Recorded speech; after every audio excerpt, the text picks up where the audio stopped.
Orang-orang lihat senyumku, tapi mereka nggak pernah tahu. Sebenarnya aku nangis tiap malam.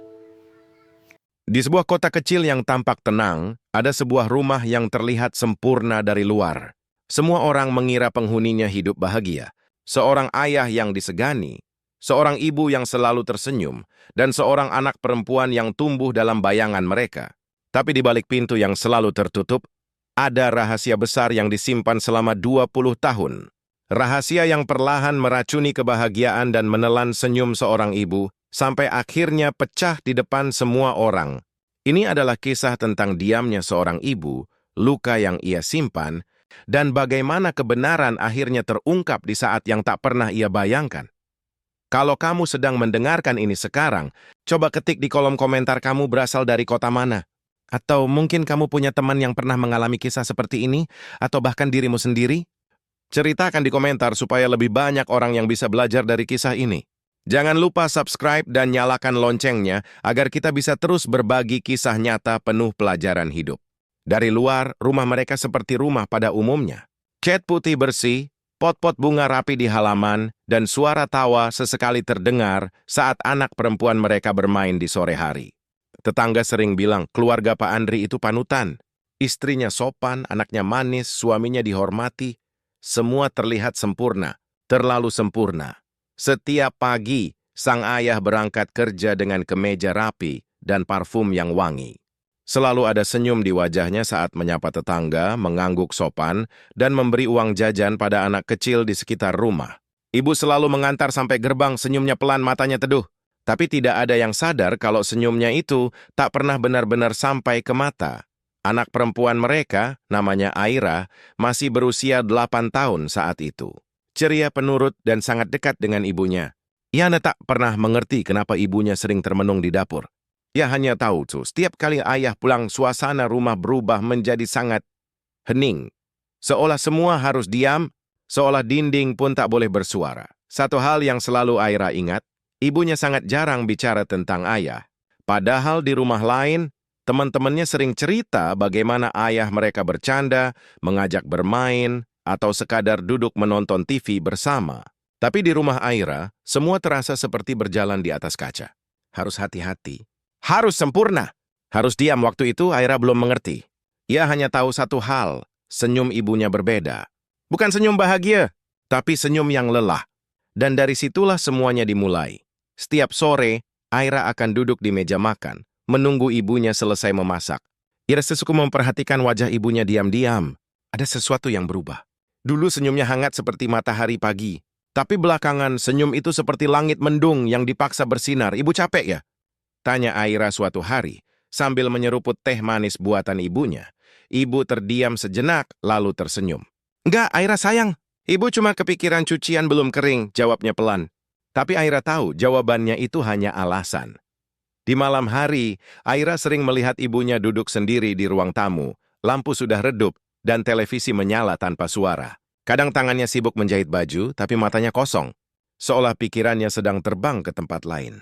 Tempat yang jauh, tempat yang tidak bisa Aira jangkau. Satu malam, Aira terbangun karena haus. Saat berjalan pelan ke dapur, ia melihat ibunya berdiri membelakangi wastafel. Bahunya berguncang. Awalnya Aira kira ibunya sedang batuk. Tapi saat mendekat ia dengar isakan tertahan. Ibu, gumam Aira pelan. Ibu kaget. Buru-buru menyeka air matanya dengan tangan. Aira belum tidur? Tanyanya tergesa, mencoba tersenyum. Ibu nangis? Aira mendekat, ibu menggeleng cepat. Enggak, tadi kelilipan bawang. Tapi malam itu Aira tidak melihat ada bawang di dapur. Tidak ada masakan yang dimasak. Kompor pun dingin. Sejak saat itu Aira mulai belajar satu hal. Bahwa orang bisa tersenyum sambil menahan tangis. Dan ibunya adalah ahli dalam hal itu. Pak Andri, ayah Aira, dikenal sebagai pria yang berwibawa.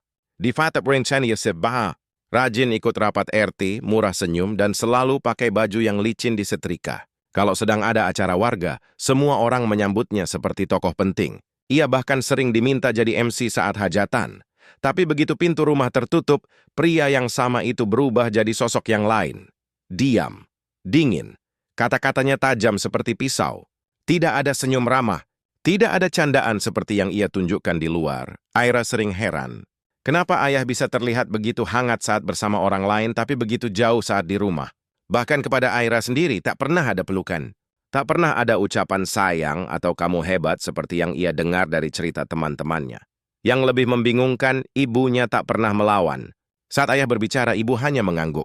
Saat ayah terlihat kesal, ibu langsung berdiri seolah tahu apa yang harus dilakukan. Seperti sudah hafal ritme ketakutan. Aira pernah sekali melihat ibunya tertawa pelan saat menonton acara komedi di TV. Tapi tak lama kemudian terdengar suara kunci pagar dibuka. Suara langkah kaki masuk rumah, dan senyum ibu langsung hilang. Wajahnya kembali datar. Tawa itu seolah tak pernah ada. Aira masih kecil, tapi dia tahu ada yang salah di rumah ini. Hanya saja, saat itu belum ada yang bisa ia lakukan selain diam dan mengamati. Dari luar, semua terlihat baik-baik saja. Tapi di dalam, ada kepalsuan yang nyaris tak bisa disembunyikan. Dan dari situlah, Aira mulai belajar memisahkan dua dunia. Dunia di luar rumah, dan dunia di dalam rumah yang tak pernah benar-benar aman. Malam itu sunyi sekali. Hujan turun pelan-pelan, membasahi genteng dan jendela. Aira yang masih duduk di bangku kelas 3 SD, terbangun karena ingin ke kamar mandi. Jam menunjukkan pukul 1 lewat sedikit. Ia berjalan pelan, melewati ruang tamu yang gelap, lalu berhenti di depan kamar orang tuanya. Tapi langkahnya terhenti. Dari balik pintu kayu yang tertutup itu, Aira mendengar suara yang membuat tubuhnya langsung kaku. Bukan suara TV, bukan suara batuk, tapi suara teriakan, bukan teriakan marah, tapi teriakan seseorang yang kesakitan. Teriakan tertahan, diikuti suara barang jatuh, dan suara pria berbicara dengan nada tinggi, "Jangan lagi dibantah. Aku capek kerja, bukan buat dilawan di rumah sendiri." Suara ayah, kemudian hening sejenak, lalu terdengar isakan Aira berdiri terpaku, jantungnya berdegup keras. Ia ingin masuk, tapi tak berani. Ia ingin berteriak, tapi mulutnya terkunci. Akhirnya, ia hanya bisa berdiri di sana dengan mata berkaca-kaca, mendengarkan suara yang tak pernah ia dengar sebelumnya. Suara ibunya menangis. Beberapa menit kemudian, semua menjadi sunyi kembali. Pintu tetap tertutup. Lampu tetap menyala samar dari sela-sela bawah pintu. Aira berjalan kembali ke kamarnya. Tapi malam itu ia tidak tidur. Ia hanya menatap langit-langit dengan selimut menutupi tubuhnya. Dingin. Tapi bukan karena hujan. Malam itu Aira belajar bahwa suara tangisan bisa lebih menyakitkan daripada pukulan. Dan bahwa rumah yang selama ini dianggap tempat teraman, ternyata bisa berubah menjadi tempat paling menakutkan. Sejak malam itu, Aira jadi lebih sering memperhatikan gerak-gerik ibunya. Setiap kali ayah pulang, Aira diam-diam menghitung detik demi detik sampai suara pintu kamar tertutup. Ya tahu, di balik sana sesuatu sedang terjadi. Entah suara benda jatuh, piring pecah, atau hanya isak tangis pelan. Beberapa hari setelahnya, saat suasana rumah agak tenang, Aira memberanikan diri bertanya, "Ibu, kenapa malam itu nangis?" Suaranya pelan, hampir seperti bisikan ibunya menoleh. Tatapannya kosong sebentar, lalu berubah jadi tegas. "Aira, jangan ikut campur urusan orang tua. Tapi aku dengar, Bu." "Enggak usah dengar-dengar," potong ibunya cepat. "Kamu anak kecil. Fokus aja sekolah. Jangan ikut mikir yang bukan urusanmu." Itu pertama kalinya Aira merasa dijauhkan. Bukan karena ibunya tak sayang, tapi karena ibunya sedang berusaha menutup rapat-rapat luka yang tak ingin ditunjukkan. Bahkan kepada anaknya sendiri, Aira tidak marah. Hanya bingung, kenapa ibunya yang selalu lembut bisa berubah sedingin itu saat ditanya sesuatu yang sebenarnya penting? Hari-hari berikutnya, Aira belajar untuk diam. Belajar membaca situasi dari nada suara, dari cara ibunya menyusun piring, dari langkah kaki ayah yang masuk rumah. Dari aroma parfum yang biasanya jadi tanda bahwa ayah sedang dalam suasana hati yang buruk, dan setiap kali Aira ingin bertanya, ia teringat kalimat itu. "Ini bukan urusanmu," padahal hatinya tahu, luka itu juga melukai dirinya. Bahkan saat ia tidak melihatnya langsung. Rumah yang dulu terasa hangat, perlahan berubah jadi tempat yang dingin. Bukan karena suhu udara, tapi karena suasananya. Setiap sudutnya menyimpan ketegangan. Setiap malam datang dengan rasa cemas. Aira, yang dulu suka bermain di ruang tamu sambil menonton kartun, kini lebih sering mengurung diri di kamar. Ia mulai tidak suka hari Minggu. Karena itu berarti ayah ada di rumah seharian. Suara televisi lebih keras dari biasanya. Dan ibu akan bolak-balik ke dapur dengan wajah menunduk. Kalau sedikit saja salah, masakan terlalu asin, cucian belum kering, atau lantai masih licin, suara ayah akan menggelegar. Dari dulu nggak pernah bisa becus. Ngurus rumah aja nggak selesai-selesai. Ibu hanya diam, menerima, menelan semuanya seperti air panas yang mematikan dari dalam. Aira tak pernah lihat ayah memukul langsung di depan matanya. Tapi luka-luka kecil di tangan ibu, lebam yang kadang tertutup lengan baju panjang, dan tangisan yang terdengar dari balik kamar cukup jadi bukti bahwa cinta di rumah ini bukan lagi cinta. Setiap pulang sekolah, Aira selalu berharap ayah belum di rumah. Waktu paling aman hanyalah sore hari saat hanya ada dia dan ibu. Saat mereka bisa sedikit tertawa meski pura-pura. Saat ibu bisa sedikit lebih santai, meski tetap waspada mendengar suara pagar terbuka. Aira bahkan mulai menulis semuanya di buku harian kecil. Ia sembunyikan di balik rak buku. Satu-satunya tempat ia bisa berkata jujur, tanpa membuat ibunya takut atau merasa bersalah. Rumah yang dulunya jadi tempat kembali, kini berubah jadi tempat yang ingin ia jauhi. Rumah itu bukan rumah, tapi penjara tanpa jeruji. Pagi itu, Aira melihat ibunya menggulung lengan bajunya saat sedang mencuci piring. Matanya langsung tertuju pada pergelangan tangan ibu. Ada memar ungu kebiruan di sana, seperti bekas ditekan atau dicengkeram dengan keras. Ibu, itu kenapa? Tanya Aira pelan. Ragu. Ibu buru-buru menurunkan lengannya dan tersenyum. Tadi jatuh di dapur. Kena ujung meja. Aira menunduk. Ia sudah terlalu sering mendengar alasan yang sama. Jatuh, terpeleset, keseleo. Tapi tak pernah sekalipun ia melihat ibunya benar-benar terjatuh. Hari itu, saat ibu pergi belanja sebentar, Aira diam-diam membuka lemari kecil di kamar ibu. Di dalamnya ada botol minyak gosok, salep, dan beberapa kain kasa. Seolah ibu punya persediaan darurat untuk mengobati dirinya sendiri.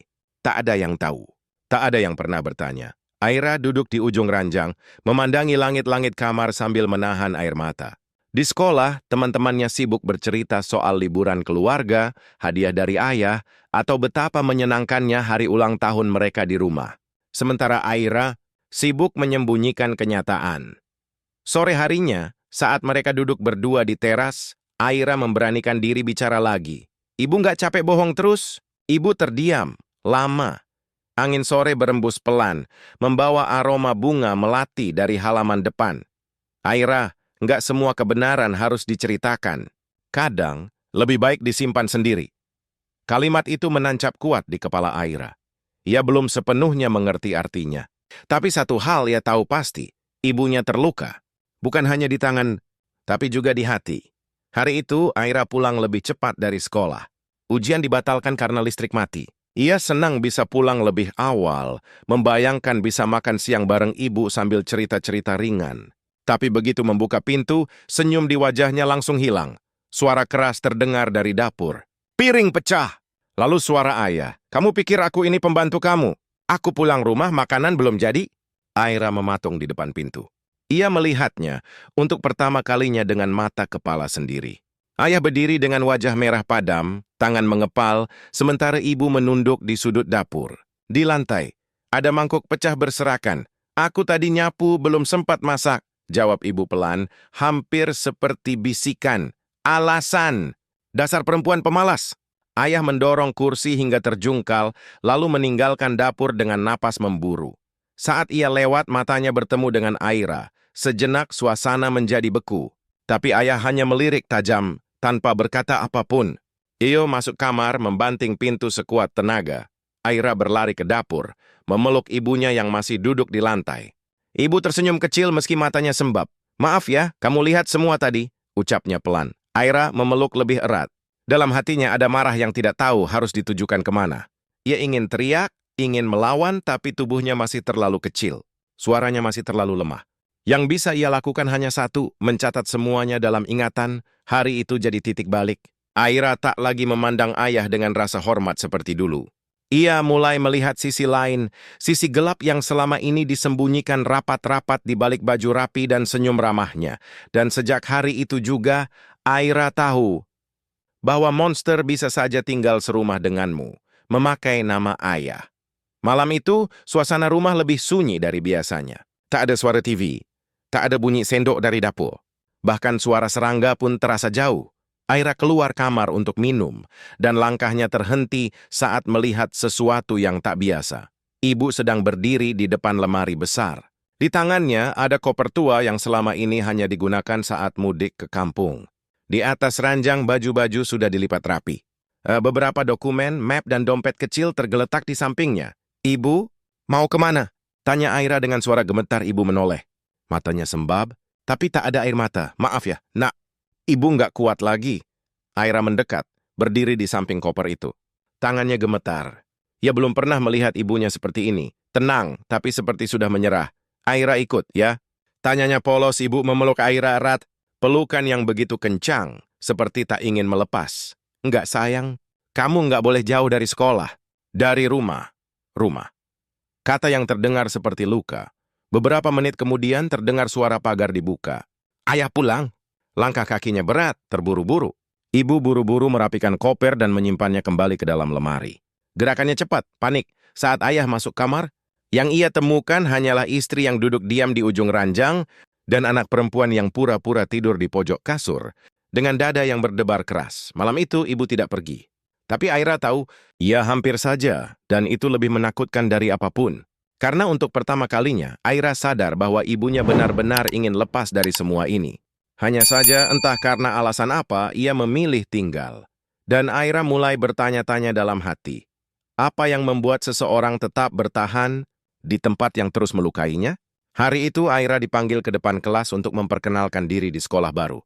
Guru bertanya sambil tersenyum. "Ayahnya kerja di mana, Aira?" "Ayah saya kerja di pemerintahan, Bu," jawabnya pelan. "Oh, hebat ya." Pasti Aira bangga punya ayah seperti itu. Beberapa teman bertepuk tangan kecil. Ada yang bilang, "Wah, orang tuanya keren." Yang lain ikut mengangguk setuju. Aira hanya tersenyum. Tapi di dalam hati ia seperti tercekik. Begitu juga saat reuni keluarga. Tante-tante dan om-om sering memuji ayahnya. "Kamu beruntung, Aira. Ayahmu itu lelaki hebat. Tegas, pekerja keras, berwibawa." Setiap kali mendengar kalimat itu, Aira hanya bisa mengangguk. Tidak bisa berkata apa-apa. Karena bagaimana mungkin ia menjelaskan bahwa ayah yang mereka puja, isalah orang yang membuat ibunya menangis hampir setiap malam? Tak ada yang tahu. Bahkan keluarga dekat pun seolah buta. Mungkin karena ayah terlalu pandai bersandiwara. Terlalu pintar menyembunyikan wajah aslinya di balik jas dan senyuman ramah.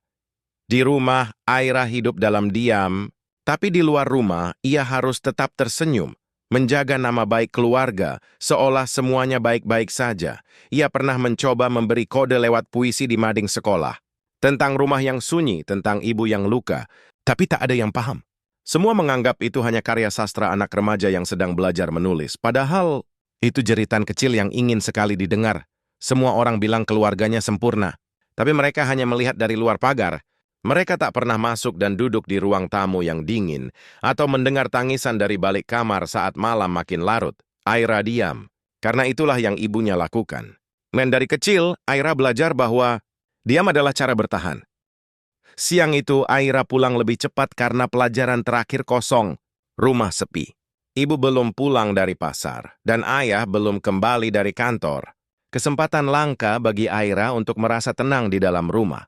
Saat sedang mencari gunting di meja rias ibu, matanya menangkap sesuatu di laci paling bawah. Sebuah amplop putih yang warnanya mulai menguning. Tak ada nama, tak tertutup rapat. Hanya dilipat rapi, seperti disembunyikan tapi ingin ditemukan. Perlahan Aira menarik kertas di dalamnya. Tulisannya tangan ibu. Rapi, tapi ada bekas tinta yang melebar, mungkin karena air mata. Ia membaca pelan-pelan. "Kalau suatu hari aku tak kuat lagi, tolong maafkan ibu, aku lelah. Aku capek terus dipukul, dibentak, disalahkan atas segalanya. Tapi aku tak bisa pergi, karena Aira. Aku tak sanggup meninggalkan anak sekecil itu hidup tanpa ibu.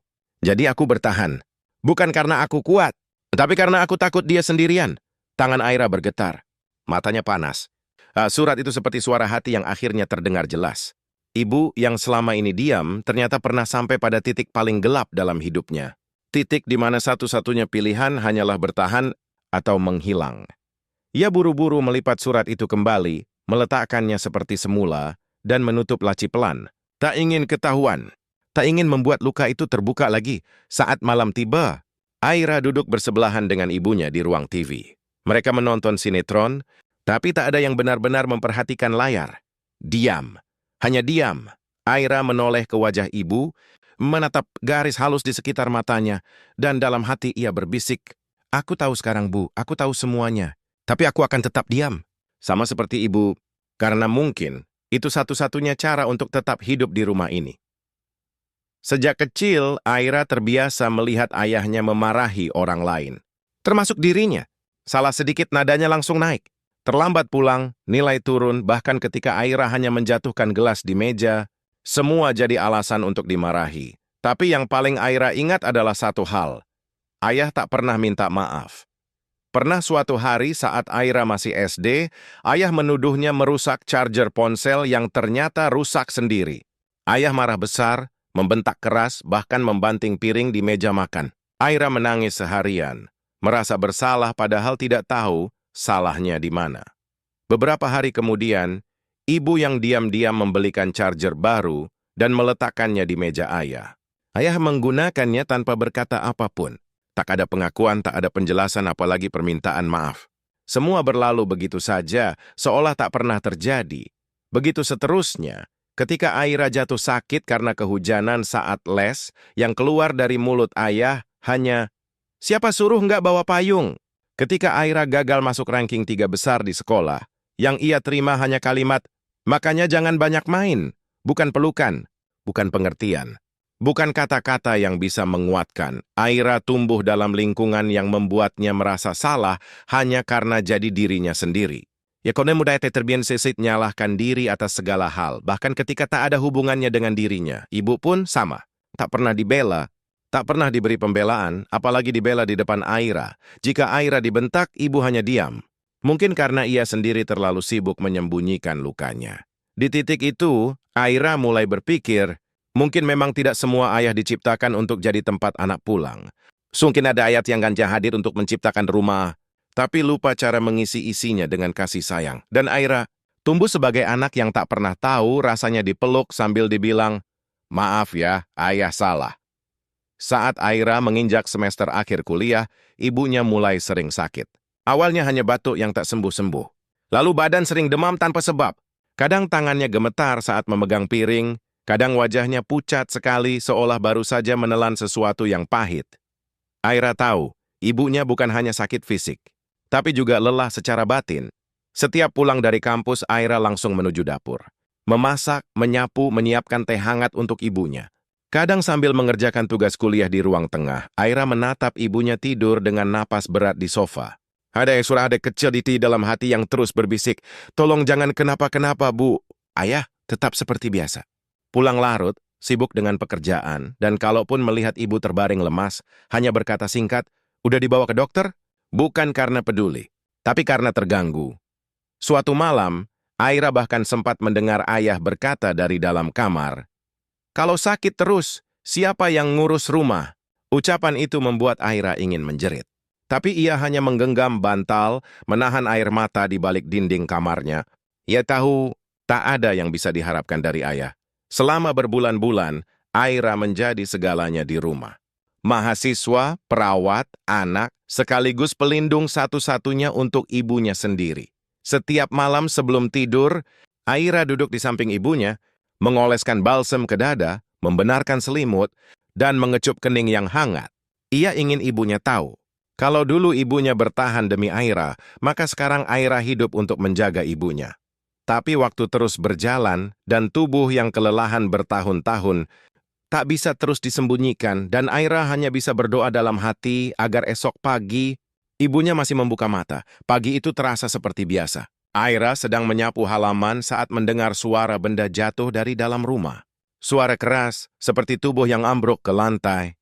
Ia langsung berlari masuk dan menemukan ibunya tergeletak di dapur. Wajahnya pucat, keringat dingin membasahi pelipis. "Ibu! Ibu!" Aira mengguncang tubuhnya panik. Tak ada respons. Napasnya lemah. Jantung Aira seperti mau meledak. Dengan tangan gemetar, ia menghubungi ayah. Suaranya tercekat di telepon, "Pak." "Ibu pingsan." "Ibu jatuh." Respons di seberang sana dingin. "Ya udah, panggil ambulan saja. Aku lagi meeting." Hanya itu. Tanpa tanya lebih lanjut. Tanpa rasa panik. Tanpa janji akan pulang, Aira mematung. Ia tak tahu tuh harus kaget, marah, atau sedih. Tapi tubuhnya tak punya waktu untuk merasa. Ia langsung menghubungi ambulans dan membopong ibunya ke sofa sambil menangis. Di rumah sakit, dokter bilang ibunya kelelahan parah. Tekanan darah rendah, kurang istirahat. Bisa jadi karena stres yang menumpuk selama bertahun-tahun, Aira duduk di ruang tunggu sambil menatap lantai. Matanya bengkak. Tangannya menggenggam tas kecil berisi dokumen dan KTP ibu. Tuh sebelahnya mau tidak ada ayah. Nggak ada siapa-siapa. Beberapa jam kemudian ibu sadar. Suaranya pelan. Maaf ya Ira, bikin kamu repot. Aira menggenggam tangan ibunya. Jangan minta maaf Bu, tolong. Kali ini ibu istirahat beneran. Dalam hati Aira sesuatu mulai berubah. Bukan hanya kecewa, tapi muak. Untuk pertama kalinya, ia benar-benar tidak ingin melihat wajah ayahnya. Karena saat ibu jatuh, yang pertama kali ia cari bukan suaminya. Tapi kata pede perempuannya yang selama ini diam, namun selalu ada. Ayah meninggal mendadak. Serangan jantung di kantor, kata orang. Tidak ada peringatan. Tidak ada firasat. Hanya telepon masuk dari seorang rekan kerja yang mengabarkan bahwa ayah Aira meninggal dunia pagi itu. Aira tak tahu harus merasa apa. Kaget, ya. Tapi tidak ada air mata. Hanya hening yang menggantung lama di ruang tamu. Saat ia dan ibunya duduk berdampingan tanpa suara. Pemakaman digelar cepat. Banyak orang datang. Rekan kerja, tetangga, kenalan dari organisasi tempat ayah aktif. Semua memberikan pujian. Beliau orang baik. Panutan. Sosok luar biasa. Kalimat-kalimat yang seperti kaset rusak yang terus diputar dari satu pelayat ke pelayat lain. Ibu hanya menunduk. Tidak menangis, tidak bicara. Hingga sebuah mobil berhenti di pinggir jalan. Seorang perempuan turun, berpakaian serba hitam, dengan seorang anak laki-laki berusia sekitar 15 tahun di sampingnya. Perempuan itu melangkah pelan mendekat ke arah pusara, lalu menatap Ibu Aira. Maaf, saya datang bukan untuk membuat keributan. Tapi anak ini juga darah daging Pak Andri. Aira membeku. Wajah-wajah di sekeliling langsung menoleh. Beberapa pelayat berbisik. Yang lain terdiam.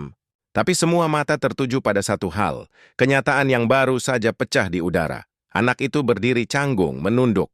Perempuan itu terlihat tegar, meski jelas matanya menyimpan ragu. Saya istri kedua beliau. Kami tinggal di kota sebelah. Saya tahu ini bukan tempat saya, tapi anak saya ingin melihat ayahnya untuk terakhir kali. Ibu Aira masih diam, lama. Lalu perlahan ia tersenyum kecil, senyum getir yang tak bisa dijelaskan dengan kata-kata. Semua orang kaget. Tapi bagi Aira, semuanya masuk akal. Tahun-tahun penuh kemarahan ayah. Pulang larut malam tanpa penjelasan. Hari-hari ketika ibu hanya diam menahan luka. Surat yang ia temukan di laci. Semuanya mengarah ke satu hal. Ayah menyimpan keluarga lain. Dan ibunya tahu selama ini, tapi tetap memilih diam. Setelah semua orang pulang dari pemakaman, rumah terasa lebih sunyi dari biasanya. Tak ada suara, tak ada gerakan. Hanya suara jam dinding yang berdetak pelan, seolah menghitung waktu yang akhirnya berhenti. Aira duduk berdua dengan ibunya di ruang tengah. Tak ada percakapan selama hampir sejam. Hanya keheningan yang menggantung, seperti awan hujan yang belum turun. Lalu, tanpa aba-aba, ibu mulai menangis pelan. Gemetar, tapi tidak bisa ditahan lagi. Tubuhnya membungkuk, bahunya berguncang. Tangannya menutupi wajah, tapi suara tangisannya mengisi seluruh ruangan. Aira langsung memeluknya, erat. Bu, nggak apa-apa, sekarang udah selesai. Ibu menangis lebih kencang. Bukan karena sedih kehilangan suami, tapi seperti seseorang yang akhirnya bisa melepaskan beban berat yang selama ini menghimpit napasnya. Tangisan itu seperti pelepasan. Seperti di pintu yang akhirnya dibuka setelah 20 tahun terkunci dari dalam. Lalu tiba-tiba, di sela tangisnya, ibu tertawa kecil. Aira terkejut. Ibu menceka air mata dengan ujung kerudungnya, lalu tersenyum. Senyum yang berbeda. Bukan senyum palsu. Bukan senyum lelah, tapi senyum bebas. Lucu ya, Ira, kata ibu dengan suara serak. Selama ini ibu kira nggak bisa hidup tanpa dia. Ternyata malah bisa napas lebih lega setelah dia pergi. Aira ikut tersenyum. Tapi matanya basah. Untuk pertama kalinya, ia melihat ibunya benar-benar menjadi dirinya sendiri. Tidak lagi menunduk, tidak lagi memaksakan tenang, tidak lagi menyembunyikan luka, hanya seorang perempuan yang akhirnya bebas dari kurungan yang tak terlihat. Dan di saat itulah Aira sadar, kadang kebebasan memang datang terlambat, tapi lebih baik terlambat daripada tidak pernah sama sekali. Beberapa hari setelah pemakaman, suasana rumah mulai berubah. Tak ada lagi suara bentakan, tak ada lagi langkah kaki berat yang membuat jantung Aira deg-degan. Tapi juga belum sepenuhnya tenang. Masih ada sisa-sisa luka yang menggantung di udara. Aira duduk berdua dengan ibunya di teras rumah. Angin sore berembus lembut membawa bau tanah dan bunyi jauh dari azan maghrib. Mereka hanya diam, sampai akhirnya Aira memberanikan diri bertanya. Bu, kenapa dulu ibu nggak pergi? Kenapa ibu tetap bertahan selama itu? Ibu tidak langsung menjawab. Ia menatap langit lama. Lalu pelan-pelan suaranya keluar. Karena kamu, Aira menoleh. Ibu pernah hampir pergi. Tapi waktu lihat kamu tidur, peluk boneka, wajahmu tenang banget. Ibu nggak sanggup. Ibu takut kamu tumbuh tanpa arah, takut kamu berpikir ibu egois, takut kamu menyalahkan ibu nanti. Aira tercekat. Dadanya sesak. Tapi Bu, aku justru lebih sakit lihat ibu menderita sendirian. Suaranya lirih. Ibu tersenyum, pahit, tapi hangat. Iya, ibu salah. Ibu kira diam itu cara terbaik. Tapi sekarang ibu tahu, diam terlalu lama juga bisa mematikan. Aira menggenggam tangan ibunya, hangat, lemah, tapi penuh keteguhan. Ibu nggak kuat, Ira. Tapi kamu yang bikin ibu tetap berdiri. Setiap kali ibu mau nyerah, ibu ingat, kamu masih butuh ibu. Aira menahan tangis. Hatinya campur aduk. Sedih karena tahu ibunya menahan semuanya sendiri. Tapi juga bangga karena ibu tak pernah benar-benar menyerah. Hari itu untuk pertama kalinya mereka bicara dari hati ke hati. Tak lagi ada rahasia, tak lagi ada kebohongan yang disimpan rapat-rapat. Yang tersisa hanyalah kejujuran. Kasih sayang yang tak pernah mati meski sudah dilukai berkali-kali.